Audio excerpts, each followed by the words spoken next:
2017 March 5 വെളുപ്പിന് 2 മണി ആലപ്പുഴയിലെ കൊച്ചു ഗ്രാമമായ മുതുകുളത്തെ വീട്ടിൽ കിടന്നുറങ്ങുകയായിരുന്ന രാജലക്ഷ്മി അമ്മയ്ക്ക് അന്ന് പതിവില്ലാത്ത നേരത്തെ ഒരു ഫോൺ കോൾ വന്നു. അങ്ങേ തലയ്ക്കൽ സ്വന്തം മകൻ ഋഷിയാണ്. അമ്മേ, ഞാനൊരു മിലിറ്ററി ഓപ്പറേഷൻ ഇടയിലാണ്. ഇവിടെ സിറ്റുവേഷൻ കുറച്ച് ക്രിട്ടിക്കലാണ്. അപ്പൊ ശരി. ഒരു പക്ഷേ ഇനി ഒരു ഫോൺ ചെയ്യാൻ ഞാൻ ഉണ്ടായി എന്ന് വരില്ല എന്നതാണ് ആ പറഞ്ഞതിന്റെ അർത്ഥം എന്ന് അമ്മയ്ക്ക് മനസ്സിലായി. പകച്ചുപോയ അമ്മയുടെ കയ്യിൽ നിന്ന് ഫോൺ അറിയാതെ താഴെ വീണു. സ്വന്തം രാജ്യത്തിന്റെ രക്ഷയ്ക്ക് വേണ്ടി തന്റെ മകൻ ഏതോ ഭീകരരുമായിട്ട് ഏറ്റുമുട്ടാൻ പോവുകയാണ് എന്ന് മനസ്സിലാക്കിയ അമ്മ അവിടെ ഇരുന്ന് ലളിത സഹസ്രനാമം ചൊല്ലാൻ ആരംഭിച്ചു. സ്ഥലം കാശ്മീരിലെ പുൽവാമ. ഹിസ്ബുൾ മുജാഹിദീനിലെയും പാകിസ്ഥാനി ടെററിസ്റ്റ് ലിസ്റ്റിലെയും ഏറ്റവും അപകടകാരികൾ എന്ന് മുദ്രകുത്തപ്പെട്ട A++ കാറ്റഗറിയിൽപ്പെട്ട തീവ്രവാദികൾ. ഇന്ത്യൻ ആർമിയുടെ കരുത്തുറ്റ വലയിൽപ്പെടാതെ ഏറ്റവും അധികം കാലം പിടിച്ചു നിന്നവർ. ആ രണ്ടുപേരെ തളയ്ക്കാൻ ഏറ്റവും ചങ്കുറപ്പുള്ള ഒരു ആർമി ഓഫീസർ തന്നെ വേണമായിരുന്നു. അങ്ങനെ ആ ദൗത്യം നേരെ മലയാളി ഓഫീസർ മേജർ ഋഷിയുടെ കൈകളിലെത്തി. വിവരം കിട്ടി മിനിറ്റുകൾക്കുള്ളിൽ തന്റെ ക്വിക്ക് റെസ്പോൺസ് ടീമിനോടൊപ്പം ഒളിത്താവളത്തിലെത്തിയ മേജർ ആദ്യം 15 കിലോയുള്ള ഒരു ബോംബ് തീവ്രവാദികൾ ഒളിച്ചിരിക്കുന്ന ആ വീടിനുള്ളിൽ കൊണ്ടുവച്ചു. പക്ഷേ അദ്ദേഹം തിരിച്ചിറങ്ങി സേഫ് സോണിൽ എത്തുന്നതിന് മുമ്പേ അത് പൊട്ടിത്തെറിച്ചു.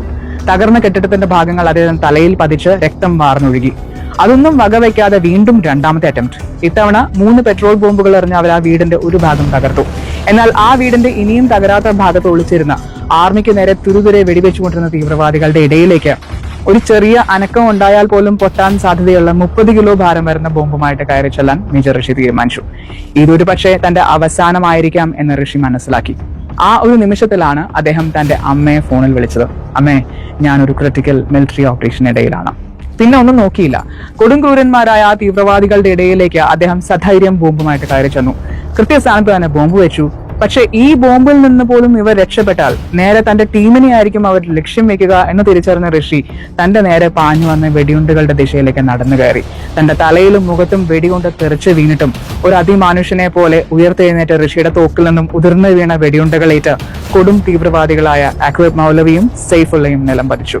എന്നാൽ അവിടെ നിന്ന് പുറത്തു കിടന്ന മേജറിനെ കണ്ട് എല്ലാവരും സ്തബ്ധരായി. മുഖത്തിന്റെ സ്ഥാനത്ത് പൊട്ടിച്ചെതറിയ കുറച്ച് മാംസവും ചോരയും മാത്രം. ജീവിക്കുമോ മരിക്കുമോ എന്ന് യാതൊരു ഉറപ്പുമില്ലാതിരുന്ന ആ അവസ്ഥയിലും സ്ട്രക്ചറിൽ കിടന്ന അദ്ദേഹം ശേഷിച്ച ശരീരഭാഗം കൊണ്ട് ചുറ്റുമുള്ളവരോട് പറഞ്ഞു വെച്ചു, ആരും വിഷമിക്കണ്ട, ഞാൻ പൂർവാധികം ശക്തിയോടെ ഉടനെ തിരിച്ചു വരും. ആ ധീരത കണ്ട് പ്രചോദനം ഉൾക്കൊണ്ട് സൈനിക മേധാവികൾ അദ്ദേഹത്തിന് ഒരു പേര് നൽകി, the most fearless man of India.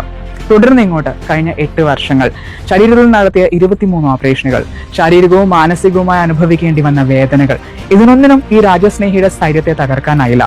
സേനയിലെ മികച്ച മൈക്രോലൈറ്റ് പൈലറ്റ് കൂടിയായ ധീരതയ്ക്കുള്ള ഗാലൻട്രി സേനാ മെഡൽ നേടിയ ലഫ്റ്റനന്റ് കേണൽ ഋഷി രാജലക്ഷ്മി ഇന്നും ഇന്ത്യൻ ആർമിയുടെ അഭിമാനമായി തുടരുന്നു. ഇത്തരത്തിലുള്ള ദേശസ്നേഹികൾ ജീവൻ പകരം വെച്ച് അതിർത്തി കാക്കുന്നതിനാലാണ് നമ്മൾ ഓരോ ദിവസവും സ്വസ്ഥതയോടെ കിടന്നുറങ്ങുന്നത്. നമ്മുടെ കുട്ടികൾ ജീവിതം ആസ്വദിക്കുന്നത്, നമ്മൾ സ്വാതന്ത്ര്യം ആഘോഷിക്കുന്നതും ഇന്ന് റിപ്പബ്ലിക് ഡേ ആഘോഷിക്കുന്നതും. ആ ത്യാഗത്തിന് പകരം വെക്കാൻ മറ്റൊന്നും ആകില്ല എന്ന് അറിഞ്ഞുകൊണ്ട് തന്നെ നിറഞ്ഞ മനസ്സോടെ നമുക്ക് ഉറക്കെ പറയാം, ജയ് Hind. Happy republic day to all of you. Thank U.